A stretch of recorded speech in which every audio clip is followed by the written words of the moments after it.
Soyez le bienvenu, fidèles téléspectateurs. Vous êtes très nombreux à attendre ces rendez-vous.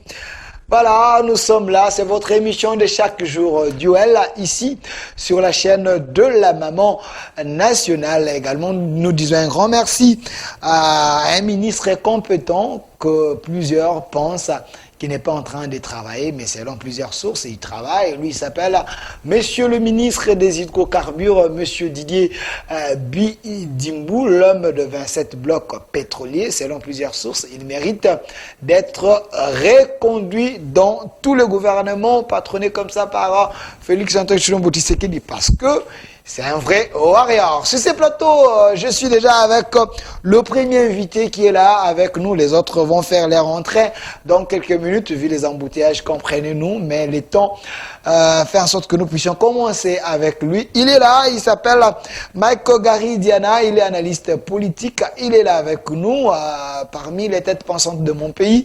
Il est là, Monsieur Gary Diana, soyez le bienvenu. Merci beaucoup, cher ami. Merci pour l'invitation. Voilà, dans quelques minutes, il y aura vos co-débatteurs, mais cela ne nous empêche pas que nous puissions parler pays, parler nation. D'accord. Oui, effectivement. J'espère qu'ils vont arriver vite.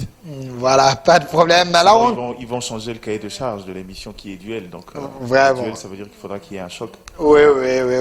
Vraiment, merci Alain. Avec vous, on va tenter un peu d'ouvrir cette question d'actualité. C'est vrai, la rentrée parlementaire, on en parle.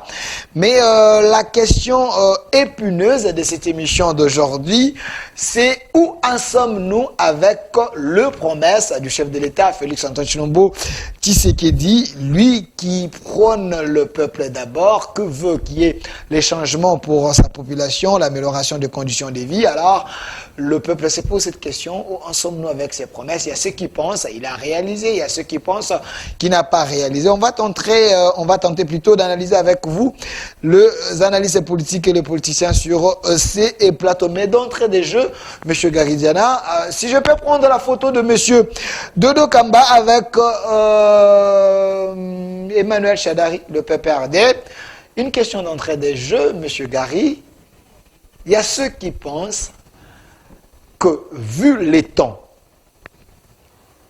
c'est difficile qu'on ait les élections en 2023. Il y a déjà un vrai retard consommé.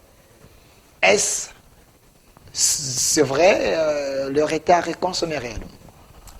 Merci pour la question. Je crois que c'est vrai, beaucoup de gens ont le droit de jeter un regard critique sur l'évolution et les retards que connaît le processus électoral. Mais moi, je crois qu'une chose est essentielle, c'est que dans les langages, dans le discours de la CENI jusque-là, il n'y a aucune possibilité d'un report. C'est vrai que la plupart des gens se reposent sur quelques difficultés que rencontre la CENI, notamment le problème de financement de sa rubrique opérationnalisation, qui est la rubrique la plus importante, qui doit prendre en charge les éléments d'organisation des élections.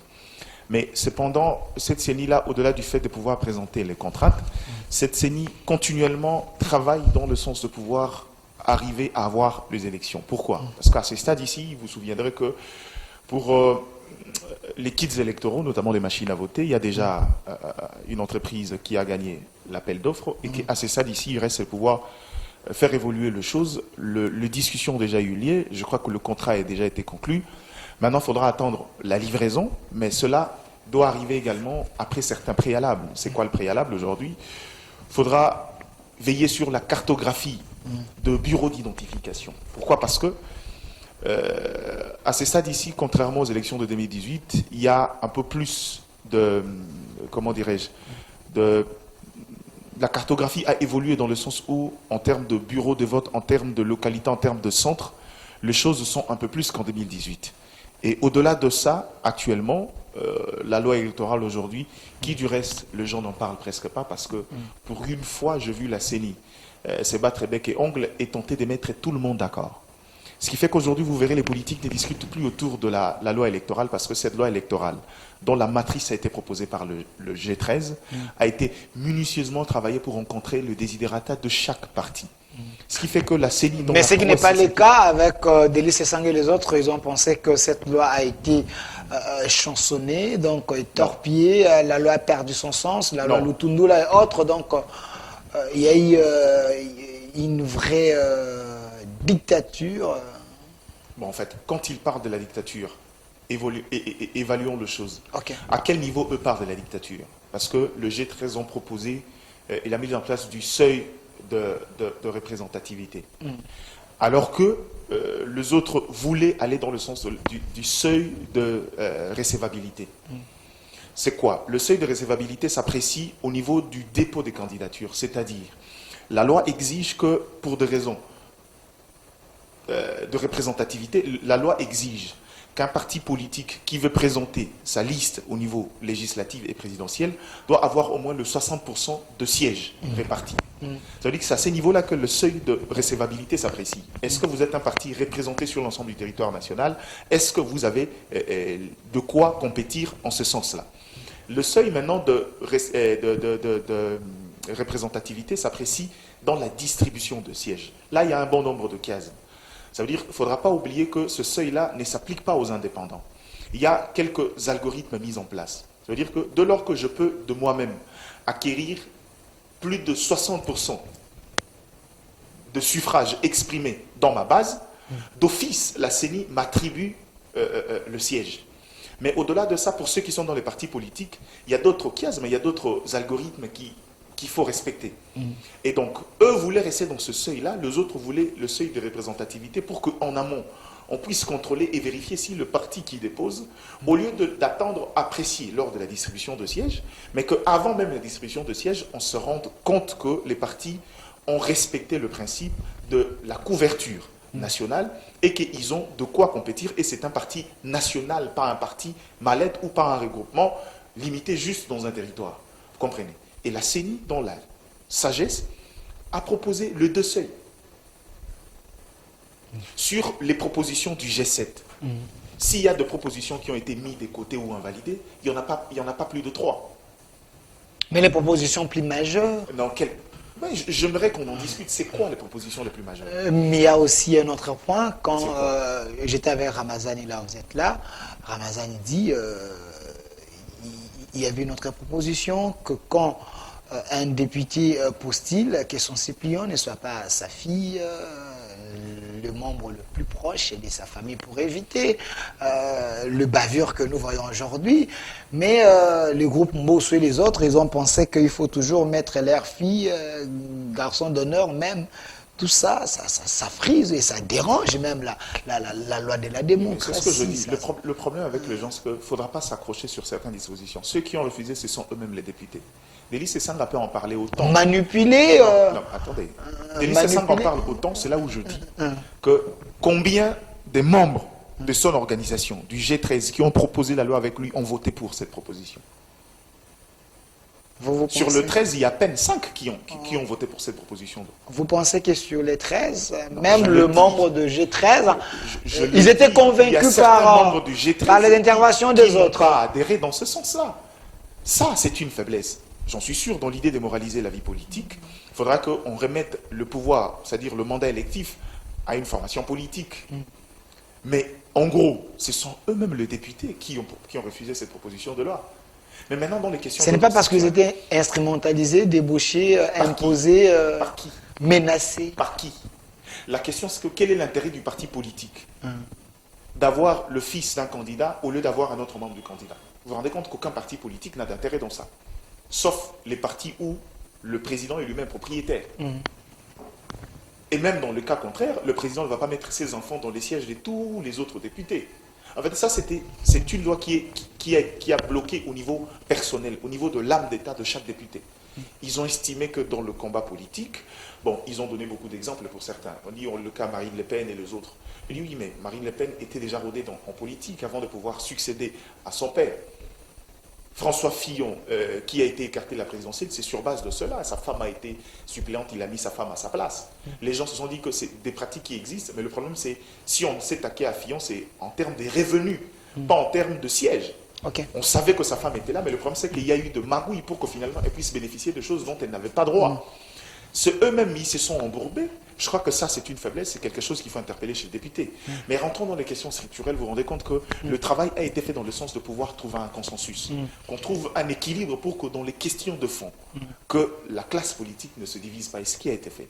C'est ce qui a été fait, vous êtes sûr? C'est ce qui a été fait. Moi, par exemple, pour moi, je me suis retrouvé dans le sens où depuis toujours j'ai visé pour pouvoir encourager la candidature de femmes. C'est vrai que je suis de ceux qui, avec le temps évoluent, pensent que la discrimination positive vers les femmes amoindrissait encore, ou encore travailler psychologiquement la femme à accepter sa condition de seconde.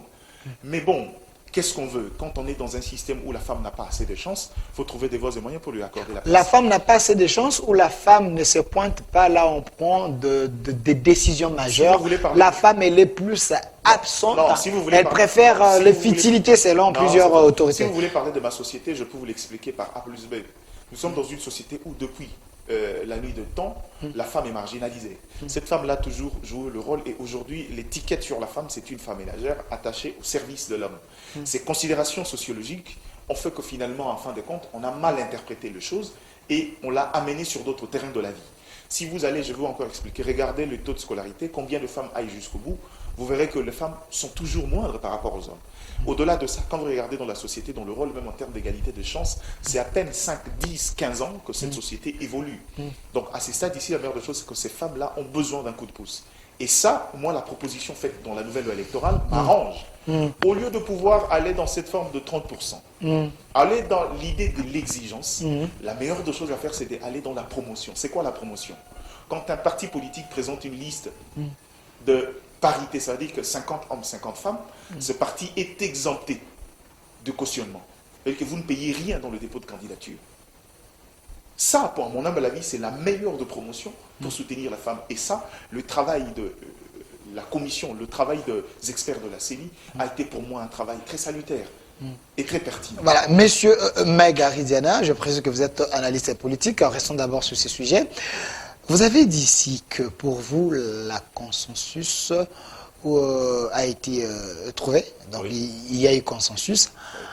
Mais l'homme qui est ici derrière vous, Chadari, n'est pas d'accord avec ce que vous venez de dire. La preuve année, vous avez vu la CIME où M. Dodo Kamba, avec les confessions religieuses, ils sont partis voir les représentants, ou soit le responsable du PPRD, pour essayer un peu de les ramener dans ces processus. Chadari et le PPRD, ils ont posé leurs conditions. Il faut dissoudre l'équipe Kadima, essayer un peu de mettre de bonnes personnes pour qu'il y ait des élections apaisées. De quel consensus parlez-vous? Le consensus autour de la loi électorale, non pas sur les individus.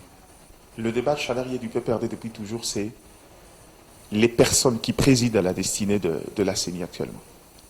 Et je tairai, ça dit, ils sont restés cohérents dans leur discussion. Pour eux, Denis Kadima n'est pas les candidats valables. Non, ils ne sont pas débauchables, ils sont restés du côté de la raison. Non, c'est ce que je dis. C'est une raison subjective. Okay. C'est une raison qui est propre à eux, dans le sens où Denis Kadima n'est pas la bonne personne pour organiser des élections transparentes, apaisées. C'est un choix imposé, c'est un candidat du forcing, selon le PPRD. Alors, ce n'est pas la bonne personne, un bon arbitre. En fait, je ne sais pas discuter sur le propos de M. Emmanuel Ramazani Chadari. On analyse, c'est un acteur politique majeur. Il était 3e aux élections de 2018. Il ne faut pas négliger ces... Ça, on le sait. C'est ce que je suis en train de dire. C'est-à-dire que, avec beaucoup de respect, je ne sais pas revenir sur la proposition du PPRD, mais maintenant dans mon analyse, je crois à une chose. Parce qu'il y a ce qu'on appelle l'esprit oppositionnel en RDC. C'est quoi cet esprit? L'esprit, c'est trouver des éléments d'accroche et justifier sa position. Revenons sur la question d'Denis Kadima. Quel a été le processus pour la désignation d'un membre de la CENI? Parce qu'à défaut du consensus, les législateurs ont prévu un mécanisme de vote au milieu de confessions religieuses. Quand sur le 7 confessions religieuses, il n'y a que 2 qui sont contre une candidature et que le 6 vote pour, vous ne pouvez pas venir, pour quelqu'un qui a l'esprit de la démocratie, parler du forcing. Mais les deux confessions majeures, vous parlez des catholiques et les CC. Ce ne sont pas des confessions religieuses qu'on peut négliger les rois. La notion de la majorité que vous établissez, définissons-le en termes de représentation sociologique. Est-ce que vous êtes aujourd'hui à même de me convaincre que les églises de réveil, en termes d'occupation territoriale, sont moindres que l'église catholique? Est-ce que vous êtes capable de le justifier ici en termes de chiffres statistiquement? En termes de population, l'Église catholique, on a plus que les églises des réveils. Moi et vous, on sait qu'aujourd'hui, en 2022, c'est faux. Les caractères majeurs de l'Église catholique, à quel niveau? Parce que cette Église-là est un partenaire traditionnel et allié de l'État. C'est la seule Église dont l'accompagnement, dans la politique sociale, qui accompagne suffisamment efficacement l'État. Ça, on sera d'accord. Ok. En termes d'éducation, en termes de prise en charge, soins de santé et autres. Ça, on le respecte. Cette Église-là est un partenaire de taille. Mais ici, on parle des questions de vote où on n'a pas défini qui est majeur, qui est mineur. Par respect pour leur rang, ce qui fera que vous verrez que ces bureaux-là étaient présidés par l'Église catholique et les CC. S'il devrait y avoir forcing, la première des choses, il fallait commencer par retoucher la composition de ces bureaux-là. Ce qui n'a pas été fait. Parce que l'ensemble des confessions reconnaissent quand même les valeurs étatiques que portent l'Église catholique et les CC. Mais quand il s'agit des questions de vote là, c'est une question de suffrage. Il n'y a pas de ce qu'on appelle des grands électeurs en ce qui concerne le choix des animateurs de la CENI. Il n'y en a pas. Aucune loi ne l'a défini. Alors, à quel moment vous mettez les caractères majeurs dans une question de suffrage, dans une question de vote, où le texte ne le dit pas? Est-ce que, M. Gary Diana, vous ne voyez pas que c'est que la CIME et de Dokamba sont en train de faire maintenant, c'est ce que l'Église catholique voulait éviter? Parce que vous avez installé l'équipe Kadima, bientôt là c'est 2023, il y a les autres qui sont restés dehors, on ne peut pas aller aux élections sans le PPRD quand même. PPRD c'est un grand parti politique. Nous sommes allés aux élections de 2006 en l'UDPS quand même. Vous savez ce que représentait l'UDPS à l'époque? Vous avez parlé de... Je parle de l'UDPS. Vous avez parlé de avec consensus. Le consensus n'est pas l'unanimité, mettons-nous d'accord. Le consensus, ça veut dire obtenir une large majorité, qui est différent de l'unanimité, qui veut dire acquérir l'avis de tout le monde. Et à on n'est pas d'accord avec vous. Nous avons besoin de l'unité, nous avons besoin d'amener tout le monde pour que le président qui sera élu soit un président légitime. Alors, vous voulez les bonnes élections ou vous voulez les élections qui vont engendrer des troubles, des désordres? Il faut bien réfléchir, il faut amener tout le monde. Mais pourquoi vous voulez faire le forcing en vous entendant? C'est comme si les opinions des autres ne vous intéressent pas. Allons seulement comme c'était en 2006. Aujourd'hui, vous voyez le résultat. Heureusement que les gens qui me suivent connaissent que si ça ne dépendait que d'écouter les gens, je suis de ceux qui estiment que le dialogue est un mécanisme de gestion dans un État. C'est exactement ce que Dodo Kamba et la CIME sont en train de faire. Et au-delà de ça, je vous ai parlé ici d'un esprit. Avant qu'on prenne position sur ce qu'on veut considérer comme valeur maintenant, regardons quel est le comportement de l'opposition, c'est-à-dire de manière empirique. Comment ils réagissent? Quelle est la mentalité du politique congolais? Le politique congolais a cette mentalité de, quand on va sur le jeu, je sais que les élections en Afrique, il y a encore du chemin à parcourir. Ça, c'est une évidence. Mais le politique a l'habitude de préparer déjà un élément de langage avant même les élections. C'est quoi? On veut aller aux élections, mais nous, on estime que, tel que les choses sont faites, on ne va pas gagner. Parce que c'est un candidat choisi, désigné et autres. Généralement, c'est ce qu'on appelle, on pose le jalon de la contestation. Ça, c'est un esprit devenu presque générique. Mais quand on voit les mal venir, il faut toujours éveiller la population. N'oubliez pas que l'article 64, l'article 64 de la Constitution n'est pas jusque-là arraché dans la Constitution. Maintenant, posons-nous la question. Qu'est-ce qu'on veut maintenant? Les bonnes élections. Non, les bonnes élections. Mais il y a les préalables pour qu'on ait les bonnes élections. C'est ce que vous négligez. Non, en fait, quand vous dites vous négligez, c'est là où je ne suis pas d'accord avec cette considération de choses. Quand vous dites négliger, c'est quoi le préalable? Il faut qu'il y ait un bon bureau, un bureau consensuel, un bureau que tout le monde accepte. Chadar ne veut pas aller aux élections, Faïl ne veut pas aller aux élections, Matata Pong ne veut pas aller aux élections, Katoum ne veut pas aller aux élections avec un bureau déjà contesté en avance. Donc, vous voulez... Mettons-nous d'accord sur une chose. Avez-vous déjà vu un bureau de la CENI non contesté en RDC? Alors il faut rester comme ça ou soit il faut évoluer? Non, mais le problème c'est qu'on ne va pas évoluer parce que pour pouvoir s'en prendre aux conséquences, il faut aller toucher la cause. Ok. La cause, c'est La quoi? cause ici, c'est, si vous voulez, changeons le mot de désignation des animateurs de la CENI. Donc, il faut Parce que- abandonner les confessions religieuses, à faire Non, comme je la ne sais France a donné au ministère de l'Intérieur. Je ne sais pas, on n'est pas assez mature pour arriver à ce niveau-là. Alors, On n'est pas assez mature. la meilleure solution, c'est C'est toujours... c'est ce que je dis. Ah, ok. Mettons-nous d'accord. Ok. La meilleure des choses maintenant, c'est changeons les considérations, les mots de désignation. Moi, je peux vous proposer une autre, Ok. mais ça veut dire qu'à ces stades ici, il faudra qu'il y ait, comment dirais-je, un pléthore de propositions. Pourquoi je le dis? Est-ce que vous savez que l'élection de Denis Kadima s'est faite à deux niveaux? Comment? Est-ce que vous savez qu'avant Denis Kadima, ça devrait être Ronsard Malonda? Ah oui, l'homme de Mina Kwesakata. Est-ce que vous... Voilà, aujourd'hui, parce que quand c'est lui, c'est l'homme de Mina Kwesakata. Quand c'est l'autre...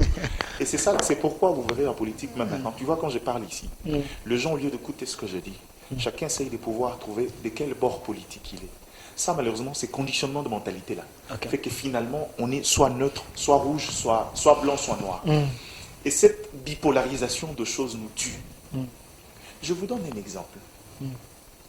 L'Église catholique, puisque vous faites allusion de l'Église catholique, Ok. ça mène avec un candidat, Cyril Ebotoko, que vous connaissez. Mais vous Comme aussi l'église kimbangiste a amené Kadima. a porté la candidature de Kadima. Alors, Maintenant, savez-vous quelles sont les conditionnalités? Le préalable pour être candidat président de la CENI. je les laissais bien. Exactement. Ok. Mais comment l'Église catholique s'est amenée avec quelqu'un qui a été aux élections de 2018 candidat sur la liste de la Mouka? C'est une question très Il a été, questionnante. lors du premier processus, quelqu'un l'a soulevé dans la salle, il a été mis de côté pour ça.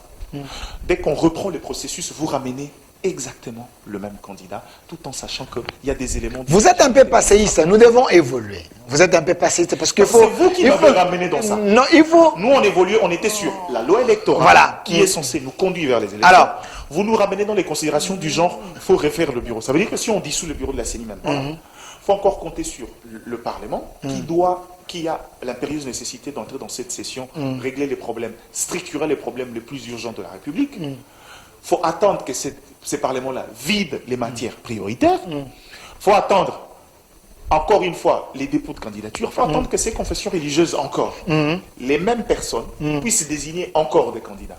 Ça veut dire que... Il faut retourner à la case du élection. départ. Ça veut dire qu'il n'y aura pas élection.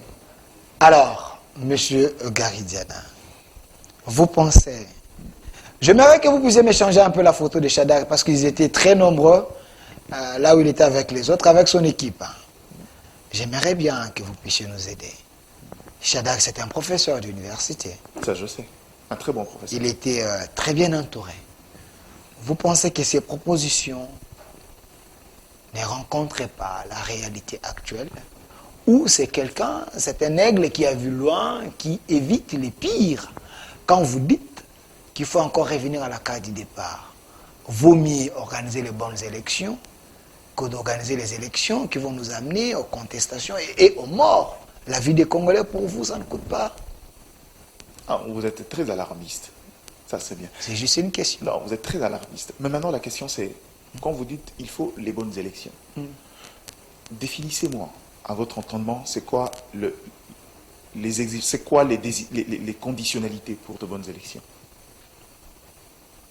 Avoir une équipe de la CENI qui rassure tout le monde et puis avoir les experts qui entourent cette équipe pour qu'il n'y ait pas des craintes des autres et recenser la population, savoir le nombre de ceux qui vont voter. Tout ça, c'est des préalables qu'on ait les bonnes élections. Dans les préalables cités, il y a deux exigences, des impératifs. Ça veut dire que avoir des experts et recenser. Ça sont des éléments inévitables. Restons sur le seul problème, une équipe qui rassure tout le monde. Est-ce que le Congolais qui nous suit, si quelqu'un le connaît, qu'il nous le dise, à ces stades ici, il y a un candidat qui peut rassurer tout le monde à la CENI? C'est une question très questionnante. Interrogeons la nature des hommes. C'est quoi la nature des hommes? Parce que l'opposition a un esprit, a une âme. Il y a une manière de faire, et propre surtout aux Congolais. Parce que quand on va, la notion d'évoluer avec les choses. Chacun répond à une politique cohérente. C'est quoi la politique du PPRD? Le PPRD a rejeté Denis Kadima, autant que l'opposition a rejeté la machine à voter autrefois, et que finalement, en fin de compte, on se rend compte que ce sont deux choses. Pourquoi? Entre la nécessité d'avoir des élections et le besoin de tout annuler pour rentrer à la case de départ, à qui cela profitera? Si jamais on décidait de le faire maintenant, en fait, j'ai comme l'impression l'opposition depuis toujours à l'art de donner du béquille au pouvoir. Si vraiment ce pouvoir veut aller dans l'idée de s'éterniser, je crois qu'il y a autant d'alibis, autant d'éléments. Essayons de dissoudre pour satisfaire tout le monde. On dissout la CENI, on remet la machine à zéro. Maintenant, pardonnez-moi, la question c'est qui est redevable vis-à-vis de la population en cas de non-tenue des élections? Ce n'est pas l'opposition, c'est le pouvoir. Est-ce que les gens comprennent que tenir les élections est une exigence constitutionnelle? Est-ce que les gens savent que tenir les élections est aussi une exigence de gouvernance? Sans élection, ça veut dire que même l'appareil étatique entre en arrêt. La notion de la légitimité et de la légalité sont séparées mais complémentaires justement pour ces genres de questions. La légalité veut qu'on le soit conformément au texte. Mais la légitimité veut également qu'on le soit conformément à l'esprit du texte. Ça veut dire que quand on dit qu'il faut une élection pour qu'un autre président succède après 5 ans, mais il y a ce qu'on appelle des mesures de conservatoire, où on dit on peut n'avoir un autre président qu'en cas des élections.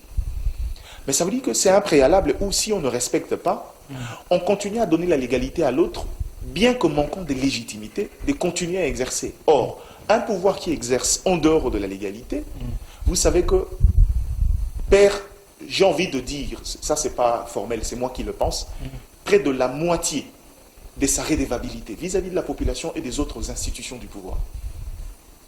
Or, à ce stade ici, je crois humblement qu'il y a une possibilité de pouvoir contraindre.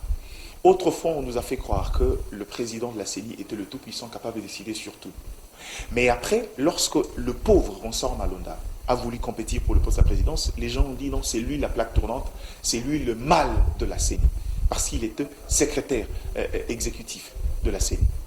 Maintenant, la question c'est que c'est qui le mal? C'est la présidence ou c'est le secrétariat? Okay. Vous comprenez que dès lors qu'on met les questions subjectives, dès que l'on met les sentiments subjectifs, ou la subjectivité pour être simple, dans ces questions-là, on se perd. C'est là où je dis que si on veut résoudre ces problèmes, si on estime que les candidats n'est pas du consensus, ce qui n'est jamais l'apanage de l'humain, changeons de mode de désignation pour que finalement on trouve des mécanismes pour qu'on ait un candidat consensuel. Monsieur Garidiana, cette proposition semble être une proposition diabolique, parce que pour le moment, c'est pratiquement impossible. Autant que dissoudre maintenant, c'est diabolique. Non, s'il vous plaît, il ne faut pas dire dissoudre, c'est diabolique, parce que là, au moins, on peut changer, s'il y a la volonté politique, dans un mois, on peut changer, puis on continue, parce que ce n'est que les hommes, on ne va pas changer les lois de la République. Mais une question, parce que vous tenez qu'il y ait les élections, vous avez dit ici, c'est dans la Constitution, s'il n'y a pas les élections, l'appareil s'arrête. Donc nous risquons de tomber dans l'article qui Kabila, les gens du PPRD à l'époque, le président reste en fonction jusqu'à l'installation du nouveau président, ainsi de suite. Alors, il y a la guerre. Bounagana est pris jusque-là. Alors vous pensez qu'il faut organiser les élections, qu'un coin de la République ne va pas voter, vous pensez c'est ça les élections? Parce que Bounagana, c'est aussi l'électorat du président qui va venir, s'il y aura réellement élection. Qu'avez-vous pensé par rapport à cela? Malheureusement, il y a eu une jurisprudence à cette question-là. L'élection de 2018, Béni n'a pas voté.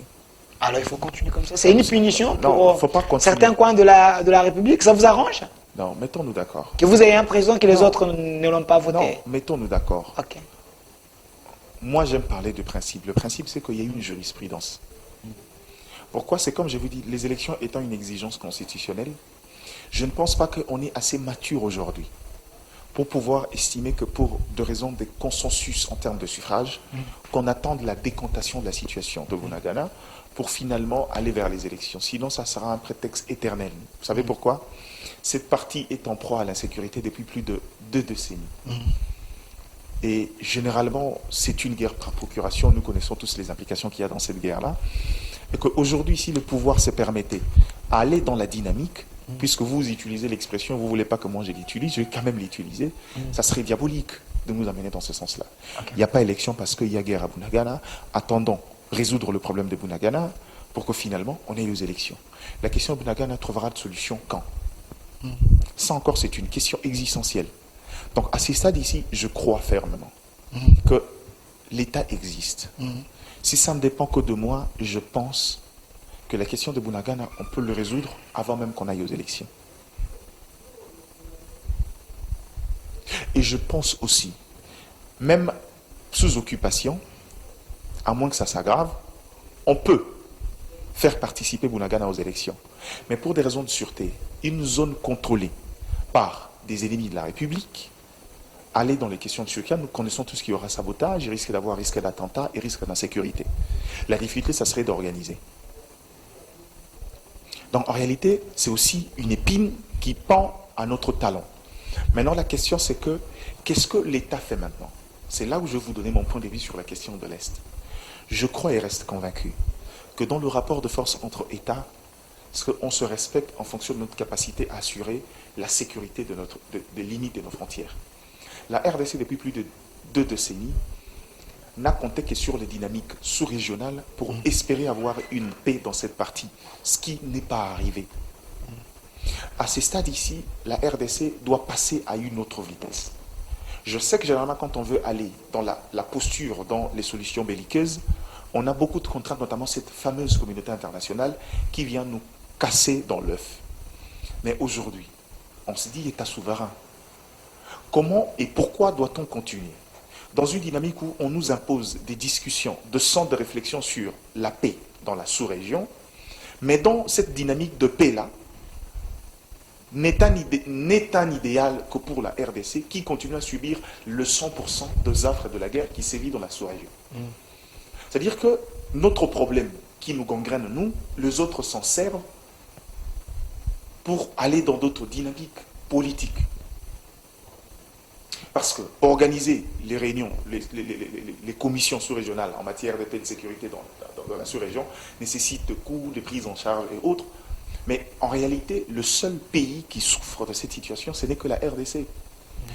Or, dans le rapport entre États, c'est une question d'intérêt. Si les autres trouvent intérêt dans ça, je ne suis pas sûr qu'on va résoudre ces problèmes-là de manière diplomatique. Soit, soyons honnêtes envers nous-mêmes, rediscutons, ouvrons la brèche. Bon, écoutez, le Rwanda, l'Ouganda, les Burundi, qu'est-ce que vous voulez en soi? Nous savons tous qu'ils ont des intérêts d'ordre économique aussi. Bon, allez, écoute, puisque c'est question de richesse, on établit une nouvelle clé de répartition. Vous prendrez autant, nous on prendrait autant, et comme ça, laisser la population tranquille. Si on estime qu'on est assez courageux, même si je sais que ces discours-là ne passera pas. C'est ce que le président Sarkozy avait dit, que le problème de la RDC, c'est que la RDC ne veut pas partager ses richesses avec ses voisins. Oui, mais la question, donc il faut fléchir à la question, c'est que sous la pression, on est obligé de donner... La question, c'est pourquoi et comment partager. Est-ce que les pays limitrophes peuvent se permettre de tenir ces langages-là que la RDC ne partage pas ses richesses? Sarkozy l'a dit, ici. Je connais la dynamique de Sarkozy. Quand Sarkozy a tenu les éléments de langage de l'Union européenne, qui depuis toujours, dans l'ensemble, dans la sphère des décideurs mondiaux, estime que le Congo est une réserve stratégique mondiale. Le même Sarkozy a déjà dit à Kabila que ce pays n'appartient pas qu'à vous. Ça, c'est la considération. C'est comme ça que les autres perçoivent ce Congo-là. Donc, à ce stade ici, il faudra qu'on choisisse.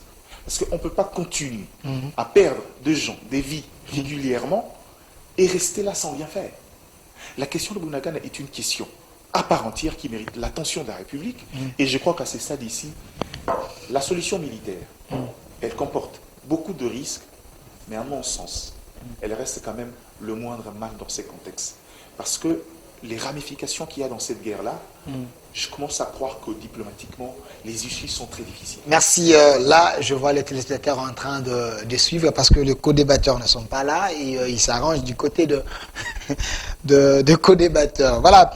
Monsieur Delphin, j'aime bien Monsieur Gary, c'est un homme intelligent de mon pays, mais arrêtez d'être poumonné pour rien. Il est de l'Union sacrée.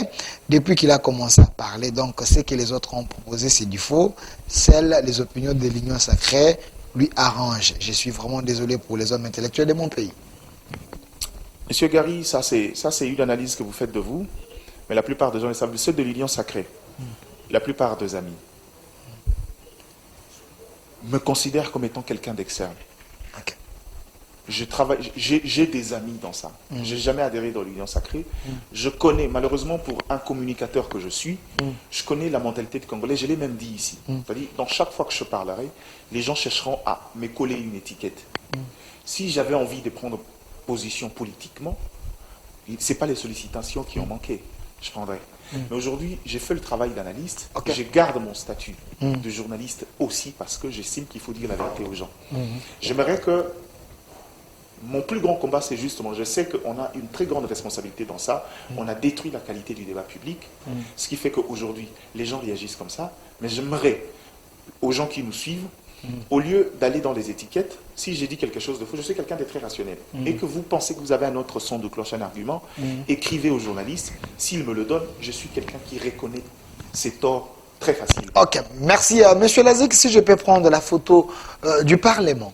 Parlement ou Assemblée nationale, je pense que ça serait mieux. On est en train d'attendre le co-débatteur de Monsieur Gary Diana, mais cela ne nous empêche pas d'analyser les questions de mon pays. Regardez un peu derrière vous ou de ces côtés ici, vous êtes en train de voir le Parlement de mon pays. C'est la rentrée parlementaire. Pensez-vous d'abord, c'est une question de curiosité, qu'il y a les hommes sérieux dans ces parlements? Les hommes sérieux, il y en a. Mais il y en a peut-être peu. Bon, en fait, ma foi, j'aime pas aller dans les considérations d'ordre personnel. S'il faut que je juge le Parlement, ce n'est pas en termes de sérieuxité, en termes de résultats. Et puis la notion du sérieux à plusieurs échelles. À quel niveau on parle des sérieux? Je préfère avoir des gens moins sérieux, mais hommes d'État au Parlement, que des gens très sérieux qui ne soient pas hommes d'État. Alors, quelle est la différence, faites-vous, entre Obe Minaku, Janine Mabunda et Mbosso, avant qu'on arrive à la question que je préparais pour vous par rapport à... Malheureusement, je vais vous décevoir. Non, non, s'il vous plaît. Je sais pourquoi j'ai posé cette question. Si, je sais. Quelle est l'analyse comparative par rapport à ces trois présidents? Parce qu'il y a ceux qui pensent que les autres ont mieux fait que les autres. Ouais, je pose cette question, je sais pourquoi. Malheureusement, ce que je dis, je vais vous décevoir, je ne sais pas parler des individus présidents. Pourquoi? Le principe de l'Assemblée nationale, c'est que le grand décideur, c'est la plénière. Ce n'est pas le président. Et le président n'influence pas?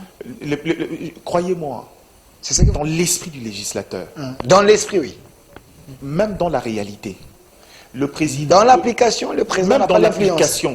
Le président ne peut pas aller intimider un député. La plupart, c'est pourquoi vous verrez que j'ai dit souvent aux gens, le mandat législatif est un mandat collectif.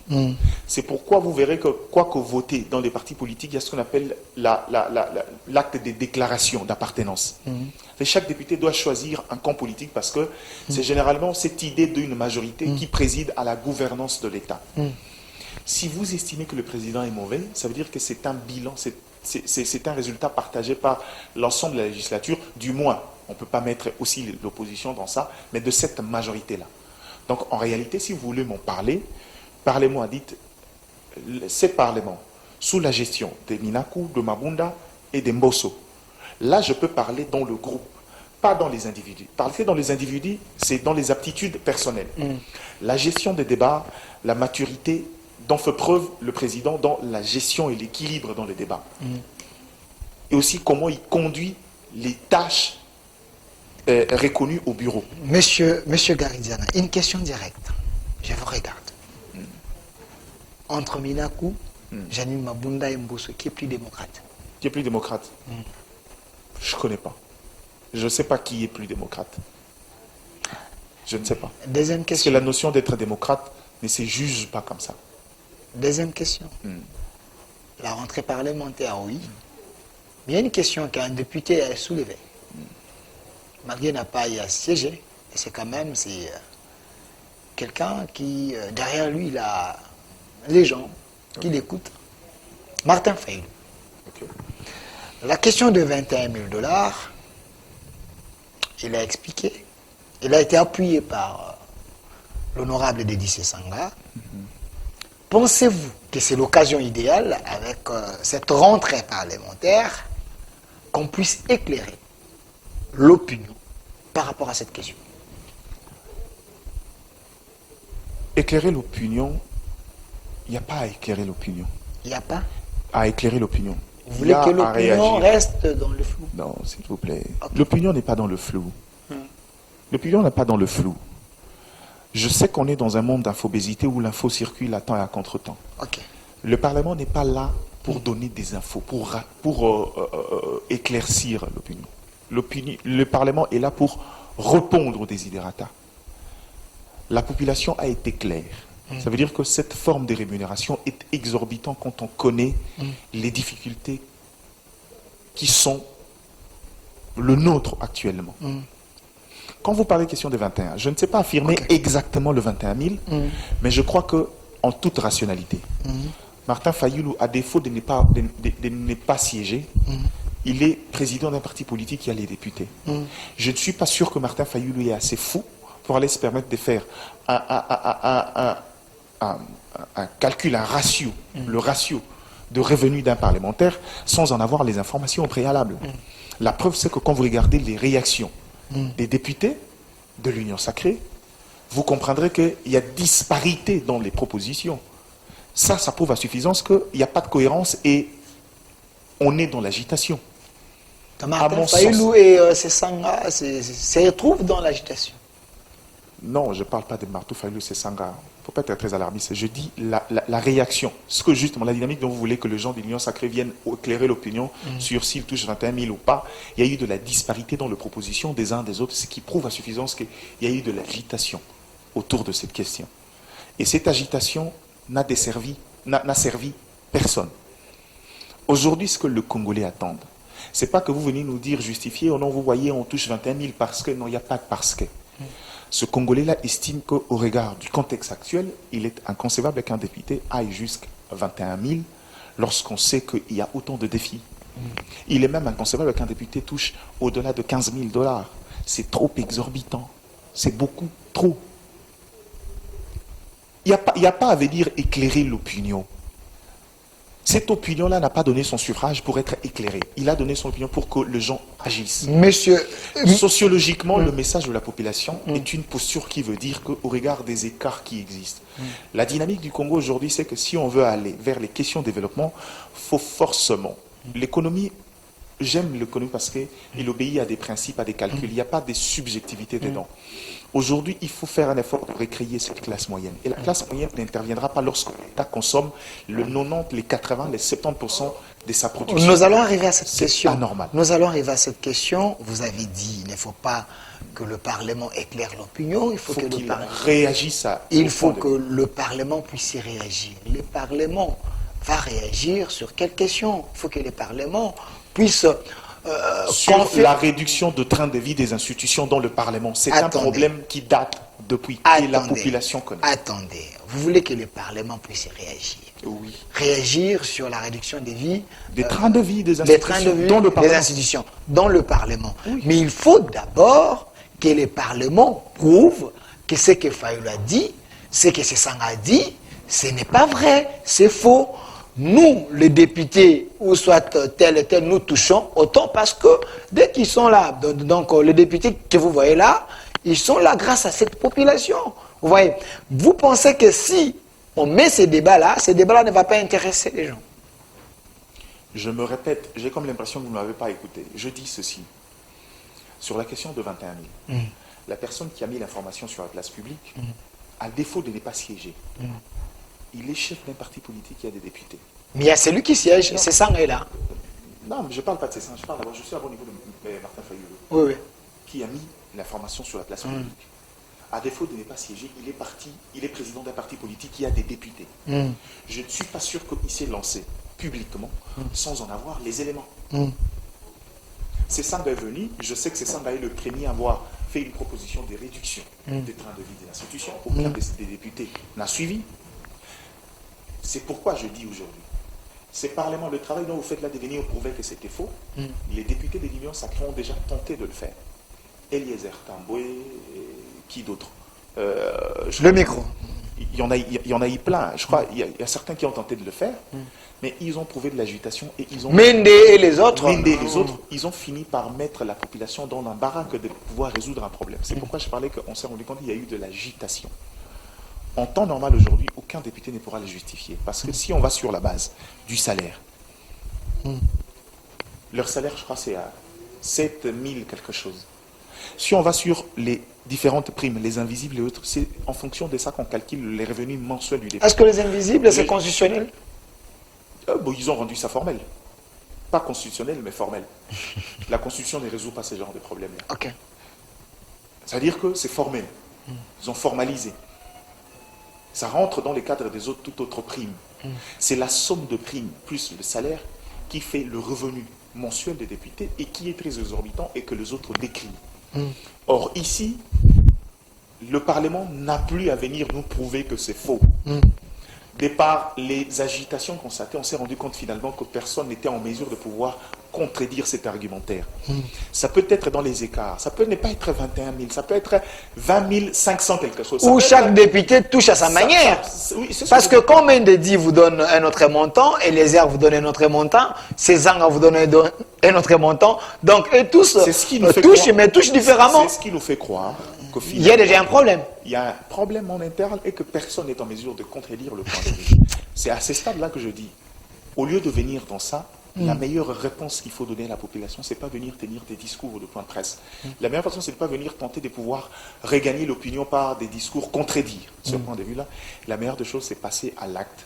Puisque depuis toujours, on le dit, saisissez l'opportunité pour réduire sensiblement le train de vie des institutions, pour permettre à l'État de se constituer un capital productif, aller vers le projet important. Ces pays en train de se mourir dans le sens où on continue à vivre dans les politiques curatives.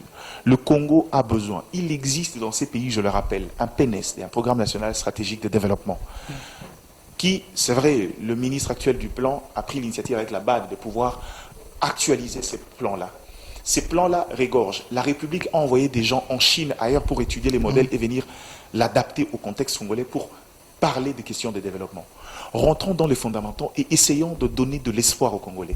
Travailler dans les perspectives. Évitons cette politique de Boukalelo, Lambalelo, cette politique où l'État vit comme les citoyens lambda. Tout ce qu'il gagne, c'est pour des besoins de consommation. Dès lors qu'il remplit ses charges, il laisse à manger à la maison, il met son transport, il n'a plus rien, il n'a plus d'économie. C'est pas ça l'État. L'État a besoin aujourd'hui. Et pour ça, la première des choses, le plus grand avare dans ça, ce sont les institutions et les établissements publics. Voilà. Autant de questions pour vous. Si vous voulez également poser des questions par ce numéro-là, par WhatsApp ou par normal, M. Garidiana est là. M. Delphine, s'il vous plaît, ton invité, il est très malin. Pose-lui la question, est-ce qu'il peut nous citer au moins des lois importantes votées dans ces parlements de Mbosso dont il est chantre? D'abord, de 1, je ne suis pas chantre du Parlement de Mbosso. Ça, c'est la première des choses. Malheureusement, j'ai l'habitude de Congolais. Écoutez ce que je dis. Ce n'est pas parce que je vais vous dire que moi je suis très satisfait du résultat de la loi électorale que vous me ferez de moi un chantre du Parlement Mbosso. Les gens qui me suivent savent que je n'ai jamais cité même le nom de Mbosso dans quoi que ce soit. J'ai refusé une comparaison dans le sens où on veut me faire dire si entre Mabunda et Nani, moi, à mon niveau, je vais vous le dire, c'est-à-dire modestement, je ne fais pas le débat d'individu. Ok. Moi, je ne fais pas le débat d'individu. Les débats des idées, ok, venons-y. Okay. C'est pourquoi j'ai dit, si vous voulez, discutons de législature, c'est-à-dire les bureaux, la composition du bureau pendant Mabunda, Minaku et les autres, on peut discuter maintenant en fonction des résultats en termes de la production législative, mais aussi en termes de contrôle. Voilà, il y a une question ici. Justement, voilà. C'est à ce niveau-là qu'on peut discuter. Ne me ramenez pas sur le genre, je ne serai jamais sans. Des lois sous la gestion de Mbosso, les lois importantes pour la nation, que ces députés ont voté. La première loi qui m'a plu, c'est la loi sur l'autorité de contrôle, la gestion de la sous-traitance. Ok. Aujourd'hui, il y a une autorité de la gestion de la sous-traitance. Pourquoi? Parce que la sous-traitance était un domaine, selon la loi, réservé aux Congolais, mais la plupart des entreprises, surtout dans les secteurs miniers, s'est vertué à ramener leurs frères expatriés et leur donner les différents contrats au détriment de la population congolaise qui continuait à souffrir. Et donc, ce Parlement nous a permis d'avoir une proposition de loi, de mettre une loi qui met en place l'autorité de la sous-traitance, qui aujourd'hui a permis à 25 000 jeunes qui œuvraient dans la sous-traitance de gagner des marchés dans des grandes entreprises comme Kibali Gold Mine et les autres. Ça, c'est la première de loi que moi j'ai connue. La deuxième loi, je viens de le dire ici, la loi électorale pour moi était une loi qui n'a pas encore atteint la perfection, mais qui est mieux que les autres propositions de loi qui ont souffert d'un problème, d'un consensus. Espérons que j'ai répondu à sa question. Voilà. Les Congolais, je vous aime beaucoup pour votre manière d'agir. Monsieur Delphin, ton invité est extrêmement intelligent. J'aurais souhaité le voir en face d'un co-débatteur de l'Union sacrée qui... Non, l'Union sacrée, ce n'est pas seulement sous les bois, s'il vous plaît. Voilà, j'essentiel cette question. Monsieur Delphin, merci pour la qualité de ton invité. Il est intelligent, que les gens comprennent qu'il est... Voilà. Je saute la question. S'il vous plaît, monsieur Delphin, Toza Kozelae, côté à ma promesse à chef de l'État, Nazana Bikna papier. Voilà, prenons la publicité, comme ça nous allons revenir sur ce plateau pour continuer avec monsieur Garidiana et sur cette question que vous attendez beaucoup sur les promesses du chef de l'État. Qu'est-ce qu'il a fait? Nous allons en parler, le peuple d'abord. Où en sommes-nous? Prenons la publicité. De retour sur ces plateaux, je vois déjà pendant ces moments de la publicité, vous avez également réagi, surtout sur WhatsApp et aussi sur le normal. Je vais lire vos questions, pas de problème. Monsieur Garidiana est là avec nous, c'est un analyste politique, il est en train d'analyser... journaliste aussi.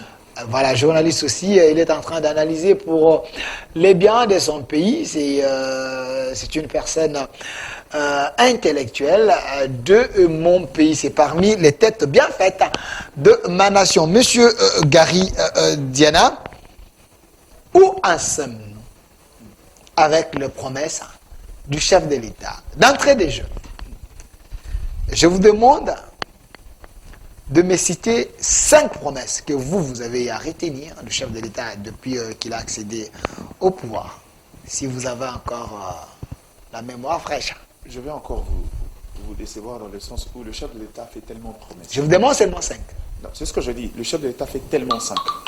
Moi, je ne veux pas choisir. Je préfère que vous choisissez une promesse. Je veux choisir. J'en ai déjà, mais seulement. C'est une question de curiosité. Parce qu'il en a fait trop.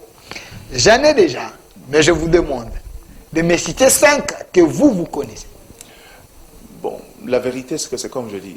Je me refuse de venir citer les promesses du chef de l'État. Vous, allez-y sur les promesses. Et puis, on va dire, ça s'est réalisé. Voilà. Non. Si ça s'est fait, comment doit-on le construire? Je comprends que c'est tellement beaucoup. Vous ne voulez pas tomber dans ces pièges. Je ne veux pas, moi, choisir des promesses et à la fin des comptes, qui risque de m'arranger dans ma posture. Vous choisissez les promesses et on va y aller. Cher public, envoyez-moi les promesses du chef de l'État que vous connaissez. Alors, je prends le premier. Il dit qu'il veut faire de la RDC l'Allemagne de l'Afrique. C'était une promesse du chef de l'État. 4 ans presque. Quel est le constat faites-vous? L'Allemagne est l'économie la plus attractive de l'Europe, sinon du monde. Ok. Quelles sont les valeurs qui fondent l'économie de l'Allemagne? La productivité, mais aussi, comment dirais-je, sa résilience. Nous, on est loin d'être à ces niveaux-là. Je crois que s'il a dit, c'est vrai, cette promesse-là, c'est peut-être un idéal, mais on est très loin de pouvoir en arriver. On a encore beaucoup de problèmes d'ordre structurel sur quoi il fallait s'attaquer. La première des choses où je crois qu'il pouvait finalement arriver a été biaisée. C'est la notion de la justice. Pourquoi la justice? Parce que la plus grande faiblesse du Congo n'est pas tant dans la mobilisation, mais c'est dans l'orientation de fonds et dans la captation de fonds au niveau du trésor public. Le Congo est l'un des pays où il y a un degré diabolique de coulage de recettes. Degré diabolique. La fraude est dans le paroxysme qu'on ne sait pas expliquer. L'idée, c'était de pouvoir. Pourquoi je le dis? C'était une idée ingénieuse de pouvoir activer la justice. Parce que dès lors qu'on activait la justice, on allait remettre, non seulement dans le sens punitif, même dans le sens pédagogique, remettre la dimension de l'intérêt général dans le chef de gens. Mais malheureusement, la politique est entrée dans cette justice-là. Cette justice qui, au départ, avait bien commencé, a fini par s'éclater à la langue. Et qu'aujourd'hui, finalement, on revient presque à la case départ. Où même les corollaires de la justice, comme l'IGF qui devrait faire le travail convenablement, s'y retrouvent essoufflés. Pour plusieurs faiblesses, malheureusement, le sujet n'est pas l'IGF. Donc, à ce stade ici, sur la question de l'Allemagne de l'Afrique, c'est un idéal. Si on doit se tenir sur les propositions faites dans le PNSD, c'est une politique à très long terme. Il ne faudra pas oublier que le Congo est un État-nation, avec plus d'une centaine de millions d'habitants, avec une surface de plus de 2 345 000 km², avec des problèmes d'ordre structurel, avec une économie disloquée, avec des marchés périurbains inexistants. Je ne pense pas que c'est quelque chose où aujourd'hui on peut se permettre de le dire, mais en réalité aujourd'hui, l'une des initiatives pour pouvoir nous emmener vers l'Allemagne, c'est aussi savoir... Monsieur Lassik, la photo du chef de l'État. C'est aussi savoir aller dans la dynamique de soutenir les initiatives privées locales.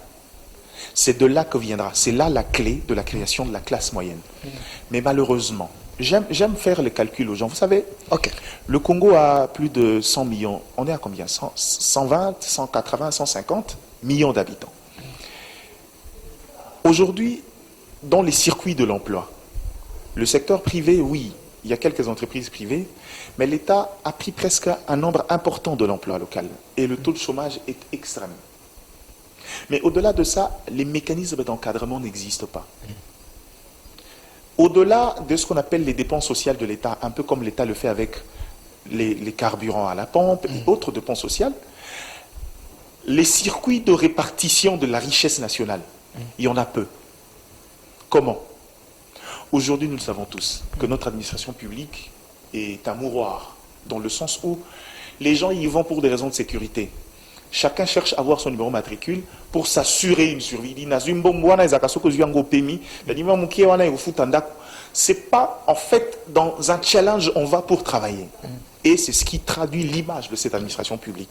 Les gens entrent à 11h, bêtis dames, ils finissent, ils partent. Le travail n'y est pas. Or, aucun État ne s'est développé sans son administration publique.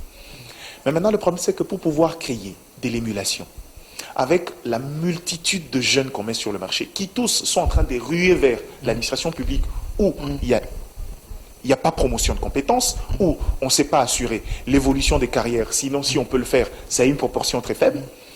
Aujourd'hui, le monde a compris, l'État ne peut pas jouer le rôle de l'État providentiel en matière de politique d'emploi. L'État, avec les quelques emplois qu'il a, ne peut pas garantir la survie de ces 140, 120 millions d'habitants. La meilleure des choses à faire, c'est de pouvoir prendre des initiatives pour aller vers la classe moyenne, soutenir les initiatives privées et le PME. Malheureusement, à ces niveaux-là, l'État ne fait rien. On avait pris l'initiative, les différents fonds de promotion pour le transformer en banque d'investissement. Cette idée est restée lettre morte. Jusqu'à aujourd'hui, ces fonds-là. Pourquoi on devrait aller vers les banques d'investissement? Parce que le Congo a un problème. Les Congolais se plaignent souvent avec les banques commerciales qui sont autour de nous. C'est parce que quand vous regardez dans les statistiques, on a un taux de remboursement des dettes la plus faible du continent. C'est-à-dire que le Congolais ne rembourse pas la dette.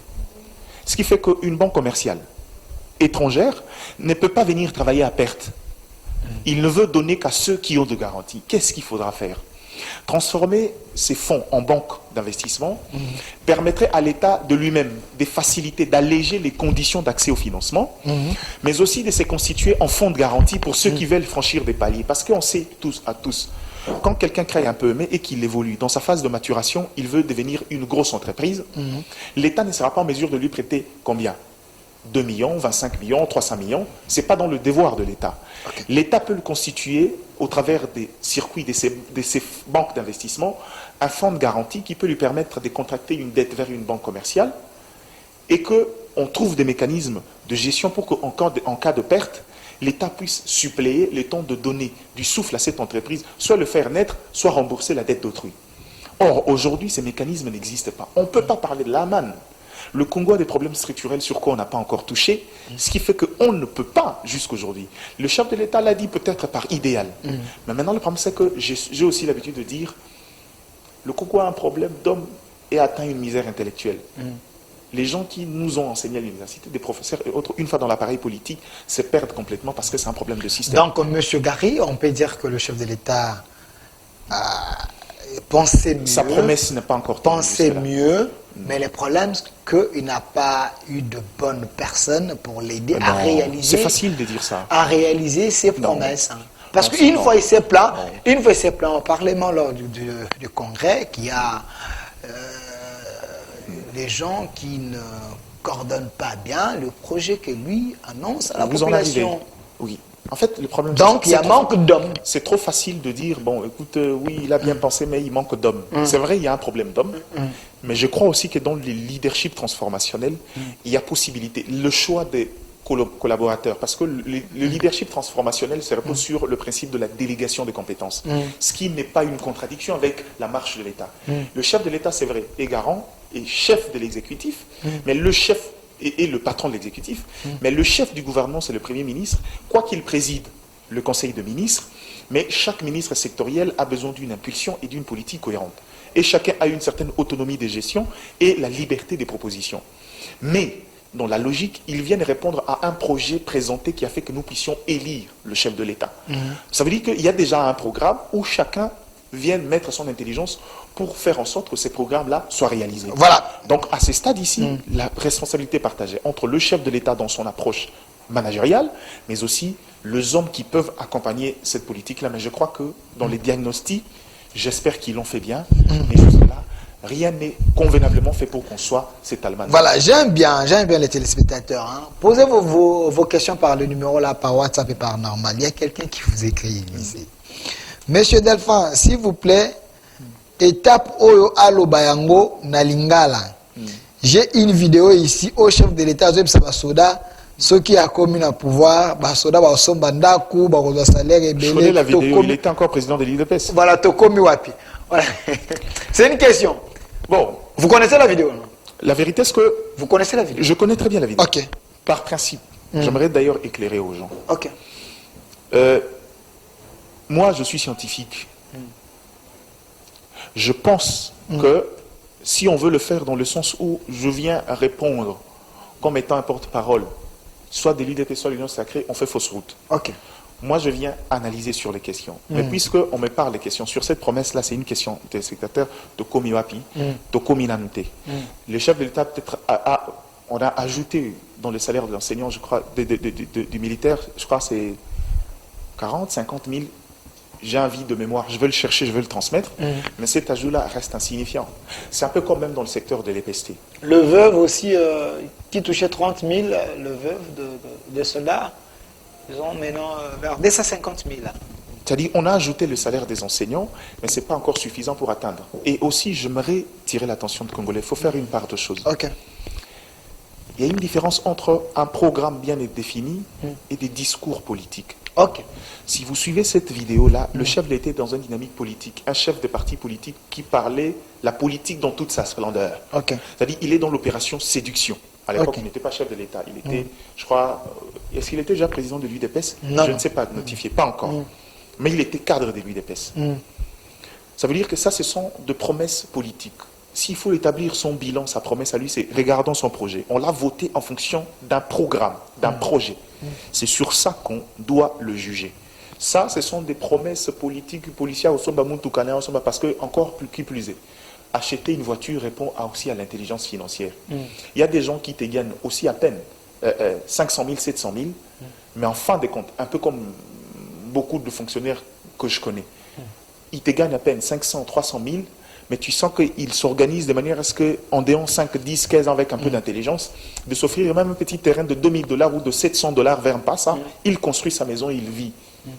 La notion, dans cette dynamique-là, ce n'est pas encore une question de politique générale, c'est un besoin nécessaire où l'État doit prendre en compte. Parce que le besoin en logement, en mobilité, sont des exigences.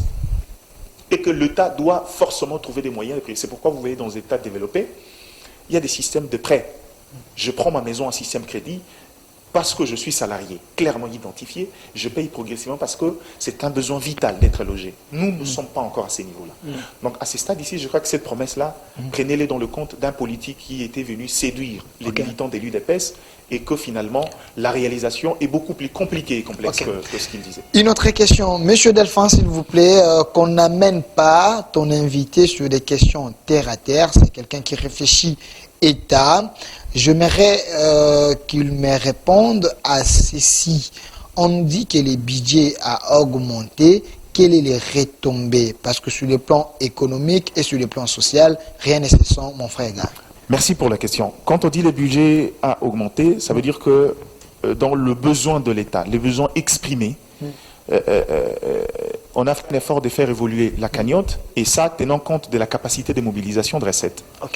Maintenant, le problème dans le budget, ce n'est pas tant la captation de fonds, comme je dis, combien on a mobilisé, mais le problème, c'est comment on l'oriente. J'ai aussi dit ça, si vous m'avez suivi dès le départ, c'est que le problème du Congo, c'est qu'on est dans une économie de cueillette. Le Congo est un peu à l'image, tu vois, de nos concitoyens. C'est-à-dire, tu verras un jeune homme courageux qui n'a pas eu la chance d'aller à l'école. Il quitte Kingasani le matin, je prends un exemple, il peut quitter aussi Kanluka, Mimosa, Bumbu, n'importe quelle commune. Il va jusqu'au grand marché. Parfois, il n'a pas un travail formel.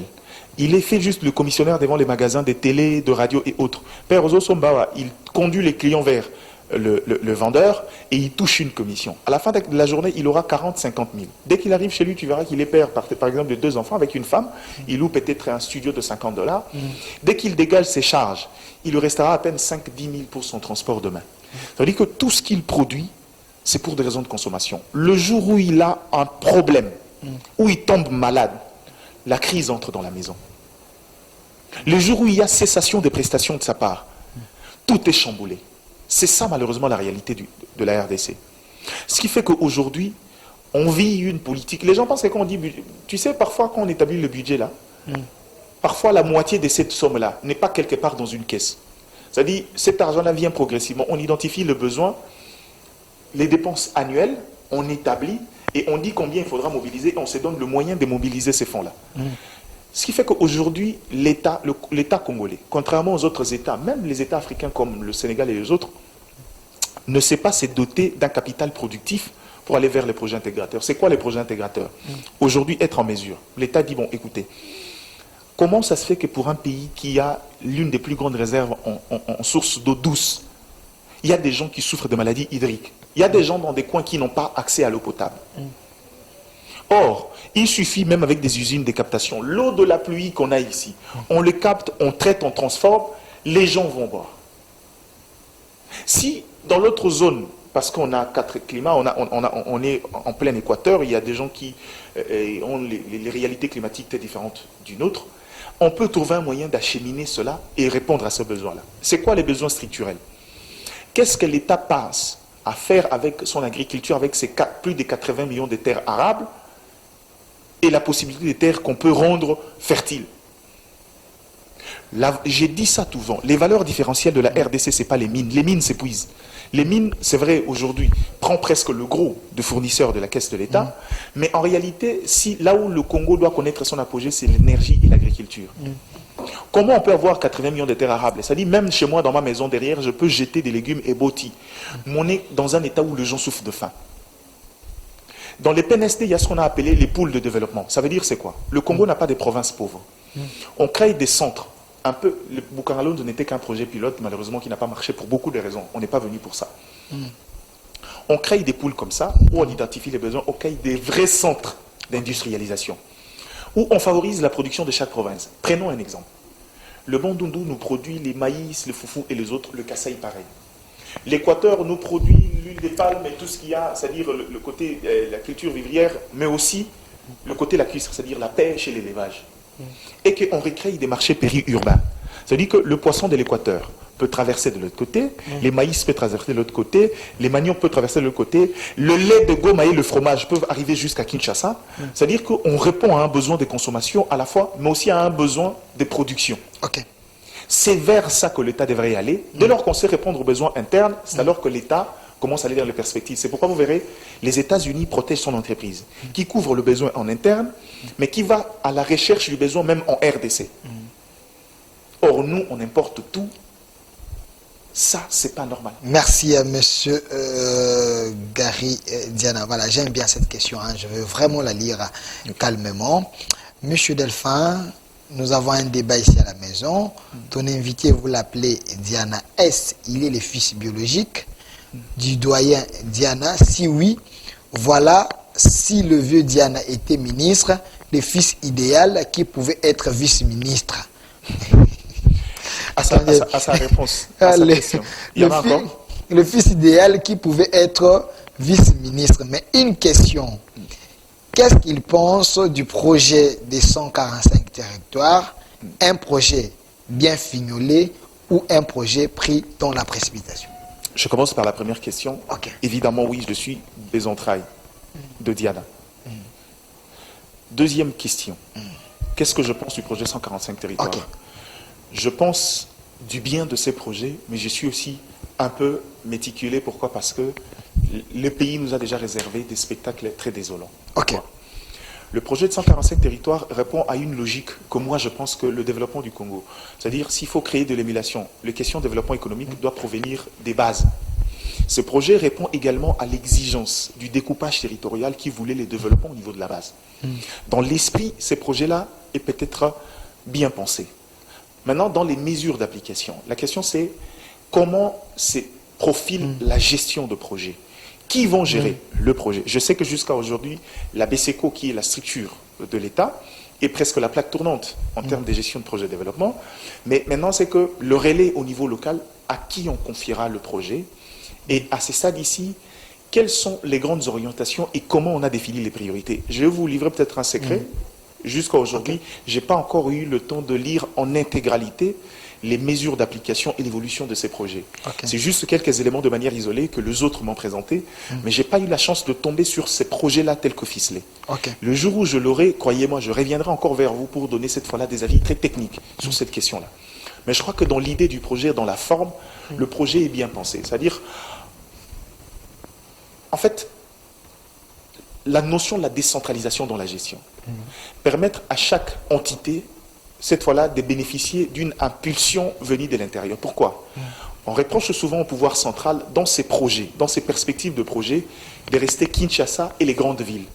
Le pouvoir central a souvent du mal à aller commencer dans les zones très reculées, où forcément, il y a beaucoup trop de problèmes, il y a une certaine complexité, et où il faut beaucoup de préalables et beaucoup d'études avant d'apporter des projets. Si on veut aller là-bas, c'est la meilleure de façon pour le gouvernement de s'approcher de cette base-là, de leur donner un peu des capitaux, de résoudre des problèmes structurels prioritaires qui peuvent, dans le jour, vous allez dire, faciliter cette fois-là les programmes d'impulsion du développement venus du gouvernement central.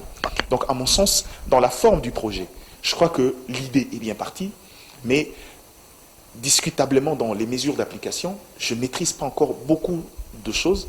Seulement, je crois, à mon humble avis, qu'à ce stade ici, c'est un projet qui mérite réflexion. Je peux en citer, il y a, dans un secteur où je connais, j'ai vu, c'est le secteur de l'enseignement primaire secondaire. À ce niveau-là, pour la construction des écoles, on avait confié à la BCECO. Avec le ministre Tony Mwamba. On avait confié à BCECO, mais finalement, l'idée c'était, bon, écoutez, on va confier BCECO. BCECO est un organe technique, c'est vrai. Mais c'est lui qui connaît le besoin en termes de géolocalisation des écoles, c'est le ministère. Dans quel sens? Il y a des villes où, malgré la gratuité, ils ne savent pas ressentir la gratuité. Pourquoi? Parce que dans la ville, il y a peu d'écoles publiques. Il n'y a que les initiatives privées qui sont là, eux ne sont pas concernés par ça. Donc dans ces cas-là, vous voyez que la ville, quoique dans la mesure d'application, il y a une gratuité, mais dans l'applicabilité, ils ne savent pas en profiter. Ça pose problème. Maintenant, le problème, c'est qu'il faudra faire. Comment faire? L'État saura en fonction de besoin de la couverture, à tel endroit, il faut mettre 3 écoles, mais à telle distance, pour faciliter la couverture. À tel endroit, il y a des écoles où, au lieu de construire, des écoles qu'on avait fermées pour non-viabilité, au lieu de reconstruire, on peut juste donner les moyens à ces écoles-là pour le rétaper et le redonner vie. Et cette fois-là, au regard de cette cartographie-là, on a estimé qu'il fallait mieux que ces projets soient gérés concomitamment. Donc, à ce niveau-là, le problème semble avoir été réglé. Mais maintenant, c'est aussi mettre des mesures de contrôle pour que l'argent n'aille pas dans les poches de gens. Merci. C'est ça la plus grande difficulté. Merci. Donc, il faut faire intervenir l'IGF en quelque sorte. Pardon? Il faut faire intervenir l'IGF en quelque sorte. Il faut faire intervenir l'IGF, mais l'IGF aussi doit éviter de tomber dans le paillette. Vous voulez dire quoi? Le folklore. Regardez la caméra, un conseil au Premier ministre, parce que les chefs du gouvernement, les chefs de l'État n'est pas rédévable devant le Parlement. Si Sam est en train de vous suivre, qu'il puisse retenir quoi, qu'il puisse faire quoi pour que le pays avance, afin que le chef de l'État ait le deuxième mandat, parce que le peuple d'abord, c'est celui qui avait promis à la population. La caméra est là. Monsieur le Premier ministre, d'abord de un, je ne peux pas me permettre d'être prétentieux, moi, de vous donner, vous, Premier ministre, l'état de conseil. Ça serait déplacé. Parce que les réalités des choses que vous gérez, moi, je suis totalement ignorant. Le chef de l'État l'a dit, il y a des discours qu'il pouvait tenir quand il était opposant. Une fois au pouvoir, il s'est rendu compte qu'il y a des choses où on mettait sur le dos du pouvoir qui semblaient ne pas être vraies. Okay. Moi seulement, en tant que, à mon avis, moi je suis partagé. Je suis journaliste et j'aime mon métier de carrière, mais j'ai eu la chance d'avoir aussi la formation en économie. Okay. Parce que la seule chose que je peux dire, le constat que je peux faire de la gouvernance actuellement, c'est que je veux que pour cette session budgétaire, faites en sorte que le Parlement rentre dans un contexte historique. Cette session peut être une session historique dans la République, en commençant par quoi? Demander à ces parlements de pouvoir, cette fois-là, une fois de plus, décider sur la réduction de train de vie des institutions. Deuxième chose, Monsieur le Premier ministre, à ces stades ici, vous ferez œuvre utile de pouvoir repasser encore une fois de plus votre regard sur le PNST. Allez sur le projet intégrateur.